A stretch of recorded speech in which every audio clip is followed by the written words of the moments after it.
और सबसे पहले बड़ी खबर, नेटो पर भड़के अमेरिकी राष्ट्रपति ट्रंप। सिर्फ कागजी शेयर है नेटो देश, यह कहा है ट्रंप ने। तेल की बढ़ती कीमत की शिकायत करता है नेटो, लेकिन होर्मुज स्ट्रेट में नेटो सुरक्षा नहीं दे रहा है। ट्रंप नेटो पर बुरी तरह भड़के हैं। वो कह रहे हैं नेटो देश कायर हैं और हम इसे याद रखेंगे। जबकि नेटो देशों ने अब से आज पिछले 24 घंटे में कई देशों ने कहा है कि हां, हम होर्मुज पर अमेरिका के साथ आएंगे, लेकिन ट्रंप फिर भड़क गए उनके ऊपर।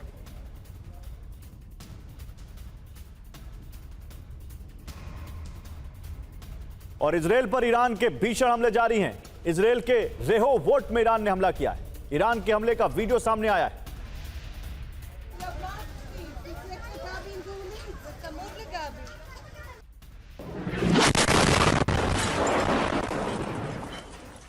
तो ये देखिए, इजरायल पर ईरान का एक और भीषण हमला। रेहोवोट एक जगह है इजरायल में जहां पर ईरान ने इस तरह से मिसाइल अटैक किया।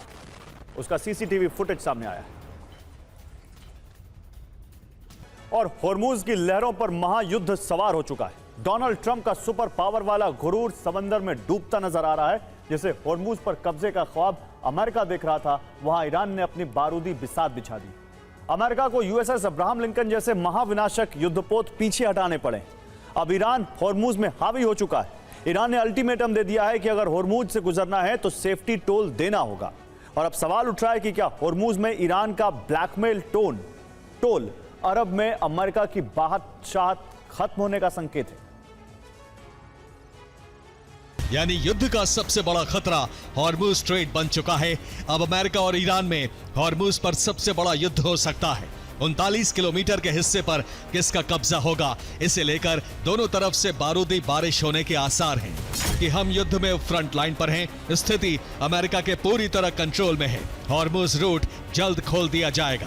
कि अमेरिका को अब्राहम लिंकन पीछे हटाना पड़ा। अमेरिका ने दूसरे युद्धपोत भी होर्मुज से हटा लिए। अमेरिका ने होर्मुज में हमले बंद कर दिए हैं। उन्होंने कहा है ईरान से कुछ तेल प्रतिबंध हटाने पर विचार किया जा सकता है। समंदर में फंसे करीब 14 करोड़ बैरल ईरानी कच्चे तेल सप्लाई के लिए ऐसा किया जा सकता है, जिससे वैश्विक बाजार में तेल की कीमतों को कम किया जा सके। और होर्मुज में ईरान नया फरमान लेकर आया है। अब होर्मुज स्ट्रेट में जहाजों को देना होगा टोल। ईरान होर्मुज स्ट्रेट में सेफ्टी टोल लगाने जा रहा है। अब वहां से जहाजों को गुजरने के लिए टोल देना होगा। रडार नेविगेशन से होर्मुज पहुंचने वाले शिप की जानकारी मिलेगी। कंटेनर शिप के होर्मुज पहुंचने पर रास्ता रोका जाएगा। ईरानी शिप होर्मुज रूट को पूरी तरह ब्लॉक कर देंगे। इस दौरान ईरानी मिसाइल भी हमले को तैयार रहेंगी। टोल वसूलने पर ही शिप रास्ता देंगे। इसके लिए शिपिंग कंपनियों को जानकारी दे दी गई है। टोल वसूली के बाद ही होर्मुज में एंट्री दी जाएगी। होर्मुज के ट्रांजिट पर ईरान ने टोल लगा दिया है। ईरान को अब तक $2 मिलियन का पेमेंट भी मिल चुका है। ईरान सेफ्टी के नाम पर टोल वसूलने वाला है। अमेरिका महंगे इंश्योरेंस बेचने का प्लान बना चुका था। ग्लोबल सेफ्टी की गारंटी के नाम पर ऐसा किया जाना था। शिपिंग कंपनियों को इसकी जानकारी थी कि अमेरिका $20 बिलियन का री इंश्योरेंस प्रोग्राम लॉन्च करने वाला है। और आपको बताते हैं दुनिया में कहां-कहां समुद्री मार्ग पर टोल वसूला जाता है। अभी होर्मुज स्ट्रेट में ईरान सेफ्टी टोल लगाने जा रहा है। हालांकि वो कितना होगा वो अभी तय नहीं है। जबकि सुएज कैनाल में एक कंटेनर शिप से 2 से 9 करोड़ वसूले जाते हैं। इसे मिस्र वसूलता है। पनामा कैनाल भी बिजी रूट है, जहां एक कंटेनर शिप से 4 से 12 करोड़ लिए जाते हैं, जिसे पनामा वसूलता है। भूमध्य सागर के पास बॉस्पोरस स्ट्रेट पड़ती है।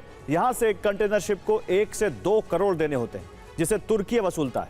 हिंद महासागर में मलक्का स्ट्रेट में एक कंटेनर शिप से 15 लाख से 50 लाख लिए जाते हैं, जो सिर्फ नेविगेशन पोर्ट शुल्क होता है।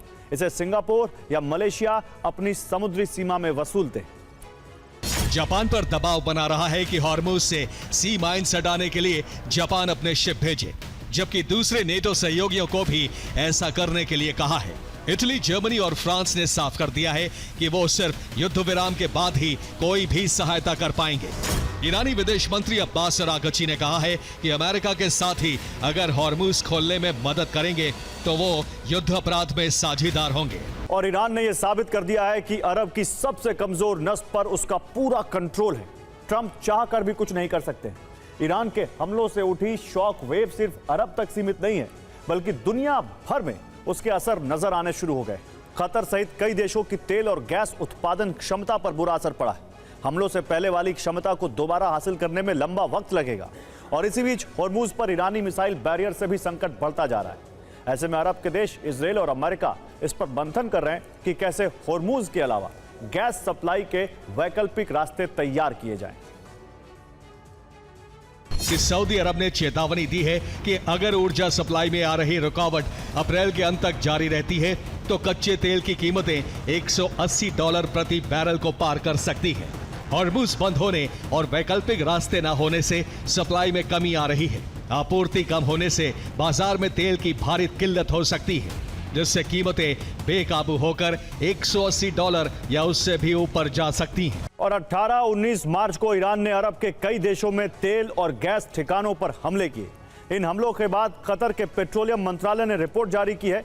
इसके मुताबिक कतर की 17% गैस निर्यात क्षमता खत्म हो चुकी है। ईरान के हमलों के बाद से अब तक कतर को 1,60,000 करोड़ रुपए का नुकसान हो चुका है। रास लफान इंडस्ट्रियल सिटी के बुनियादी ढांचे की मरम्मत करने में 5 साल लगेंगे। कतर ने कहा है कि वो गैस सप्लाई के वादे पूरे नहीं कर पाएगा। अब कतर कानूनी रूप से किसी भी सौदे पर बाध्य नहीं है।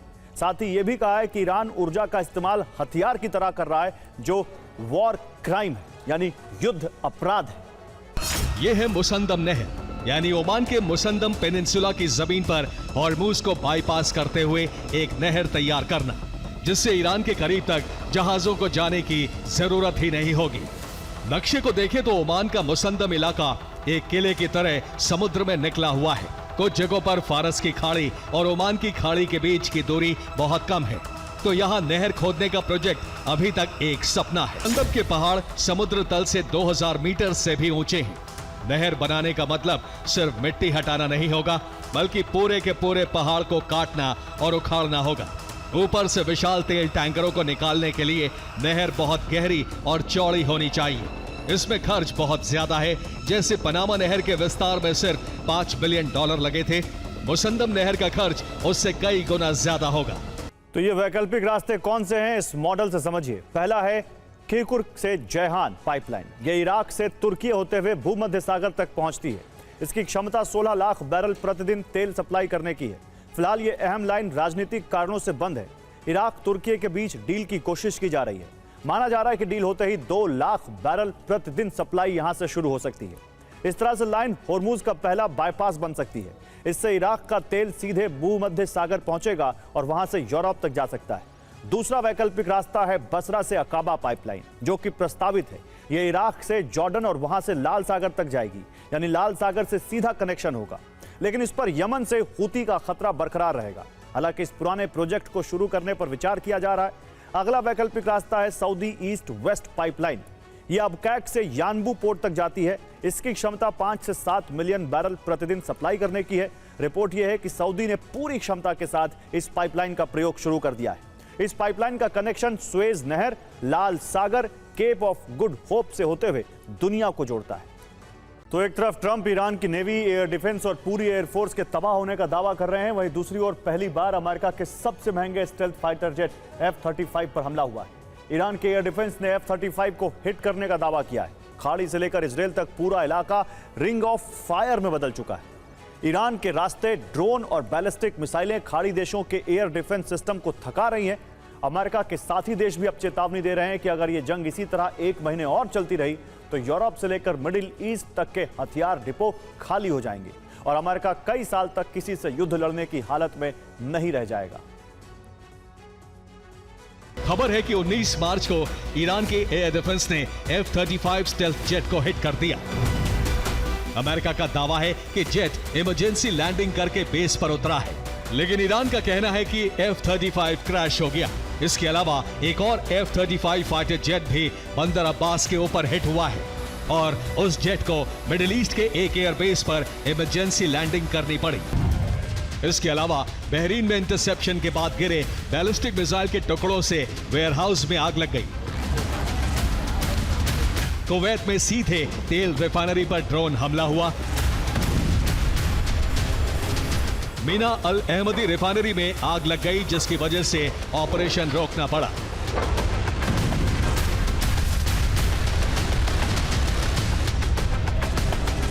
कुवैत में एक ही दिन में 18 ड्रोन इंटरसेप्ट किए गए हैं।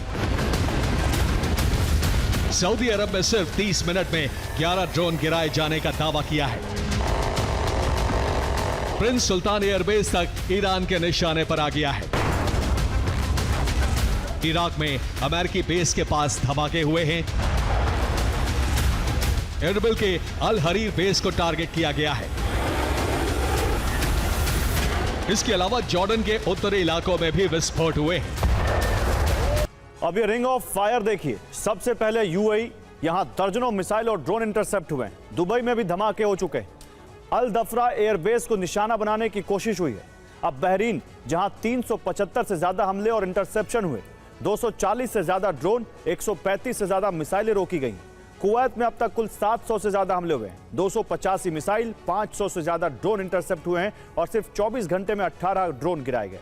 सऊदी अरब, 175 से ज्यादा हमले, 25 मिसाइल, 151 ड्रोन इंटरसेप्ट हुए और एक ही दिन में 20 से ज्यादा ड्रोन गिराए गए। इराक, जहां इरबिल में अमेरिकी बेस और बगदाद एम्बेसी एरिया तक निशाने पर 30 से 50 से ज्यादा ड्रोन और मिसाइल हमले।